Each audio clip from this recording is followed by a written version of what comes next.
Subscribe to our YouTube channel and press the bell icon to get the latest updates.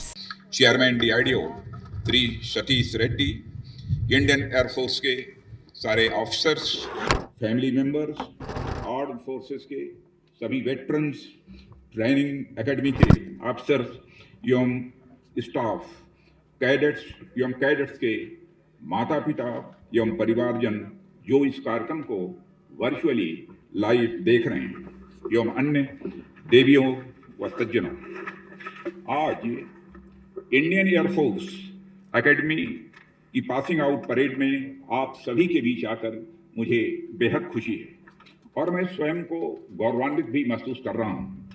कल से अभी तक मेरा यह अनुभव लगातार मजबूत होता गया है कि मैं देश के बेस्ट और ब्राइटेस्ट कैडेट्स के बीच में मौजूद हूं, जो अब ट्रेनी से कमीशन ऑफिसर बनने वाले हैं। और मुझे यह भी जानकारी दी गई है कि आज इस एकेडमी का 100th कोर्स का पास आउट हो रहा है। इसलिए आपके लिए यह पल दो गुनी खुशी का पल होना चाहिए और खुशी के इस पल को बहुत से लोग, खासतौर पर ट्रेनीज के परिवार के लोग आज ऑनलाइन देख रहे हैं। मैं उनका स्वागत भी करता हूं और सारे परिवारजनों का अपनी तरफ से हार्दिक अभिनंदन भी करता हूं।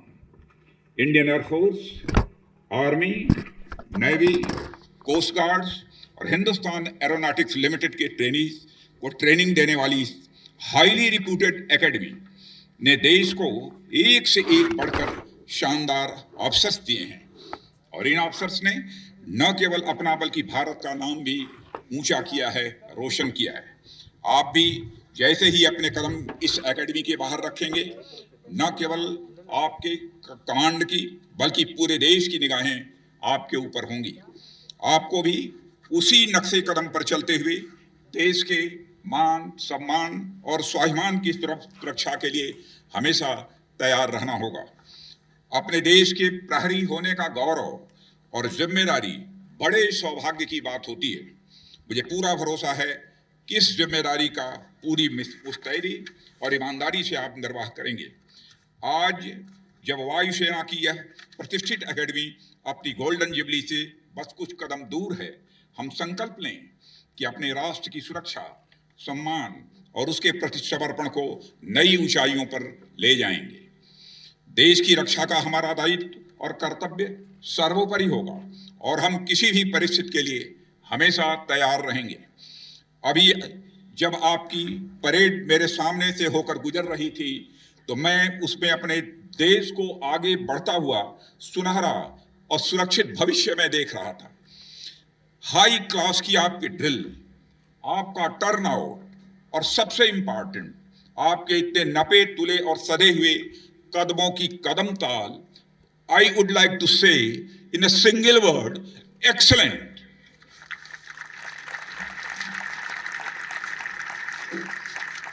कदम से कदम और कंधे से कंधा मिलाकर चलने की आपकी यह क्षमता ही किसी बड़े लक्ष्य को प्राप्त करने में सहायक होगी। यही क्षमता तो हमारी आर्म्ड फोर्सेस को मजबूत बनाती है। आप लोगों के इंडियन एयरफोर्स, इंडियन नेवी और कोस्ट गार्ड में ऑफिसर बनने का साक्षी होते हुए मुझे भी गौरव की अनुभूति हो रही है। विशेष उपलब्धियों और सम्मान के साथ पास होने वाले कैडेट्स को मैं अपनी ओर से बधाई भी देता हूं और हार्दिक शुभकामनाएं देता हूं। मैं बधाई देता हूं अपने friendly countries Vietnam, Nigeria, Sri Lanka से यहाँ आए उन ट्रेनीज को भी जो इस एकेडमी से पास आउट होकर निकल रहे हैं। देश सेवा के लिए प्रोत्साहित करने और कदम कदम पर साथ देने के लिए मैं आपके माता पिता समेत पूरे परिवार को भी धन्यवाद देता हूं और उनका पुनः मैं अभिनंदन भी करता हूं। मैं उस ट्रेनिंग टीम की भी सराहना करता हूं जिन्होंने आपको सामान्य इंसान से फौलाद बनाने में दिन रात की कड़ी मेहनत की है। साथियों, अब आप जिस संगठन के अंग हैं उसका एक गौरवशाली इतिहास रहा है। देश की संप्रभुता, एकता और अखंडता की रक्षा के लिए इंडियन एयरफोर्स ने जरूरत पड़ने पर दुश्मनों के हौसले पस्त करने वाले शौर्य और पराक्रम का परिचय दिया है। 1961 के गोवा मुक्ति संग्राम से लेकर 65 के इंडो पाक वार 71 के बांग्लादेश मुक्ति संग्राम और लोंगेवाला में आपका प्रदर्शन, 84 के ऑपरेशन मेघदूत, 99 के ऑपरेशन सफेद सागर और हाल ही में बालाकोट के कुछ ऐसे अध्याय हैं जो न केवल वायुसेना के बल्कि हमारे देश के इतिहास के गोल्डन चैप्टर्स माने जाएंगे। साथियों, हमारे एयर वॉरियर्स ने जिस तरह अपना सर्वस्व दांव पर लगाकर देश की आन बान शान पर कोई आंच नहीं आने दी, वह अपने आप में एक मिसाल है। शुरू से लेकर अब तक हमारे एयरक्राफ्ट भले बदल गए हों, इक्विपमेंट भी भले बदल गए हों, पर राष्ट्र की सुरक्षा का संकल्प, जोश और जुनून आज भी ठीक उसी तरह एक विरासत के रूप में बरकरार है जिसके आप ही वारिस हैं। अब इस विरासत को न केवल आपको सहेज कर रखना है, बल्कि एक वारिस के तौर पर इसे और भी आपको आगे ले जाना है। साथियों, अब तक एकेडमी में आपने जो अनुभव लिए हैं सर्विस के दौरान, आपके अनुभव उससे बहुत अलग होंगे। हमें उनके लिए न केवल वर्तमान बल्कि भविष्य की दृष्टि से भी तैयार रहना होगा। नॉर्दर्न सेक्टर में हाल ही में हुए इंडो चाइना स्टैंड ऑफ से भी आप अच्छी तरह परिचित हैं। कोविड जैसे संकट के समय में चीन का यह रवैया उस देश की नीयत को दर्शाता है। हालांकि हमने यह दिखा दिया है कि अब यह हमारा भारत कोई कमजोर भारत नहीं रहा है। यह एक नया भारत है जो किसी भी तरह के ट्रांसग्रेशन, एग्रेशन या सीमाओं पर किसी तरह के यूनिलैटरल एक्शन का माकूल और मुकम्मल जवाब देने की कुव्वत रखता है। हमारे द्वारा उठाए गए कदमों की प्रशंसा और समर्थन कई बड़े देशों द्वारा भी हुई है। आप सब भी इससे अवगत होंगे। हम किसी भी विवाद का समाधान शांतिपूर्ण और बातचीत के जरिए ही निकालने में विश्वास रखते हैं। दोनों देशों के बीच मिलिट्री और डिप्लोमेटिक चैनल्स के जरिए बातचीत हो रही है। मैं आज के इस अवसर पर फिर से कहना चाहूंगा कि हम संघर्ष नहीं बल्कि हम शांति चाहते हैं, मगर देश के स्वाभिमान पर किसी तरह की चोट हम बर्दाश्त नहीं करेंगे। हम किसी भी स्थिति का मुकाबला करने के लिए पूरी तरह से तैयार हैं। इसी तरह वेस्टर्न सेक्टर में पाकिस्तान से लगती सीमाओं पर आए दिन हमारा पड़ोसी कुछ न कुछ नापाक हरकतें करता रहता है। एक नहीं बल्कि 4 युद्धों में मात खाने के बाद भी हमारा पड़ोसी अब पाकिस्तान आतंकवाद के जरिए एक प्रॉक्सी वार लड़ रहा है। आतंकवाद की चुनौती के खिलाफ हमारी सेना, सुरक्षा बल और पुलिस पूरी मुस्तैदी के साथ मुकाबला कर रहे हैं। मैं उनका भी अभिनंदन करना चाहता हूं। अब तो भारत आतंकवादियों के खिलाफ देश के भीतर ही नहीं बल्कि सीमा पर ही, सीमा पार जाकर भी प्रभावी कार्रवाई कर रहा है। बालाकोट में इंडियन एयरफोर्स ने आतंकवाद के खिलाफ प्रभावी कार्रवाई करके सारी दुनिया को भारतीय सेना की ताकत और आतंक के खिलाफ उसके मजबूत इरादों से परिचित करा दिया है।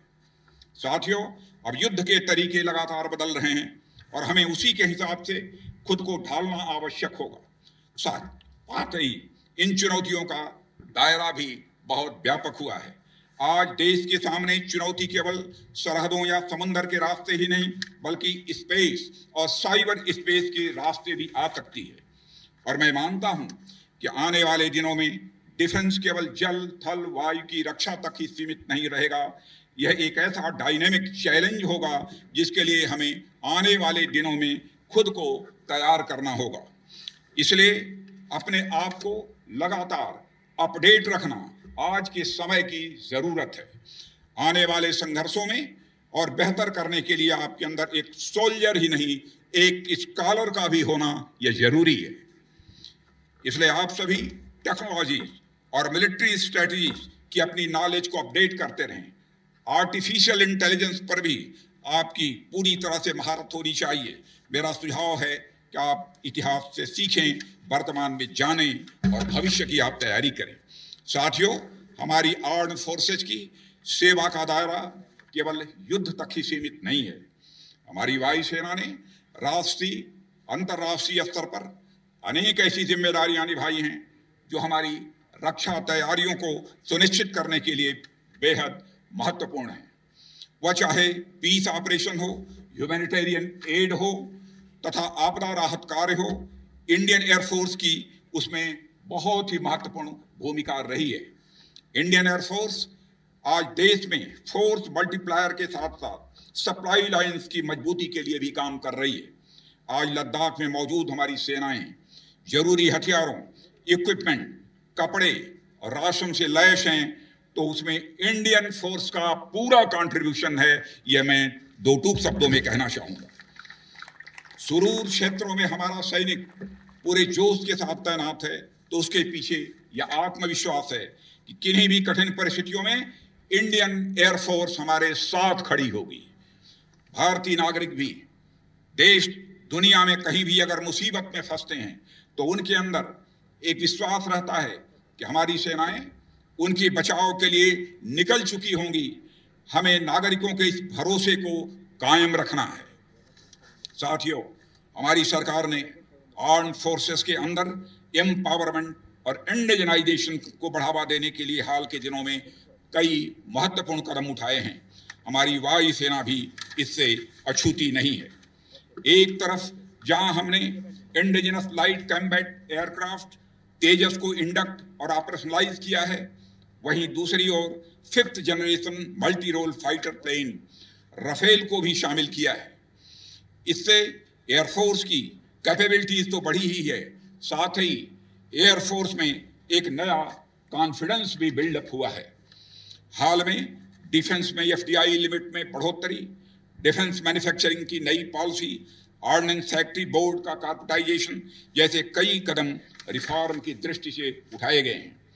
अपने प्रशिक्षण के दौरान आप लोगों ने सेनाओं में ज्वाइंटनेस के महत्व को समझा होगा।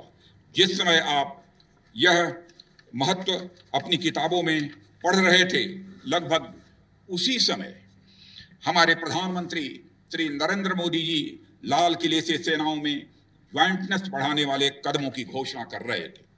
सेनाओं की क्षमता को और अधिक बढ़ाने के लिए CDF और DMA की भी स्थापना की गई है।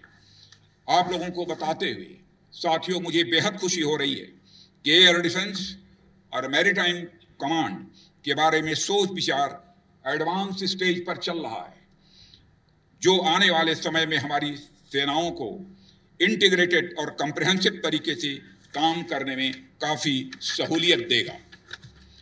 साथियों, हमारी आर्म्ड फोर्सेस के ऑफिसर्स के बेटर सेटिस्फैक्शन के लिए प्रमोशन और अन्य सुविधाओं से संबंधित मामलों में भी एक पॉजिटिव अप्रोच अपनाया गया है। मैं आप सभी को यह भरोसा देता हूं कि आर्म्ड फोर्सेस और पर्सनल के एम्पावरमेंट और वेलफेयर के लिए हम कोई कसर नहीं छोड़ेंगे। साथियों, इस साल 1971 के युद्ध में हुई विजय की गोल्डन जुबली मनाई जा रही है। यह साल है उन सभी योद्धाओं को याद करने का जिन्होंने भारत के लिए पराक्रम और शौर्य की दास्तान लिखी और कई बहादुरों ने अपनी जान तक भी कुर्बान कर दी। 1971 में फ्लाइंग आफ्टर निर्मलजीत सिंह सेखों जैसे सूरमाओं की कहानी और कुर्बानी भला कौन भूल सकता है। 1971 की विजय की गौरव गाथा को हम इस साल जन जन तक पहुंचाने जा रहे हैं, ऐसी योजना हमने बनाई है। अंत में मैं एक बार फिर आप सभी के सुनहरे भविष्य के लिए अपनी हार्दिक शुभकामनाएं देता हूं। मुझे पूरा विश्वास है कि आप अपनी उपलब्धियों से अपने ट्रेनर्स, माता पिता और सारे देश को गौरवान्वित करेंगे। एक सुनहरा भविष्य आपकी प्रतीक्षा कर रहा है। I wish you all a bright future and happy landing. Thank you very much. जय हिंद।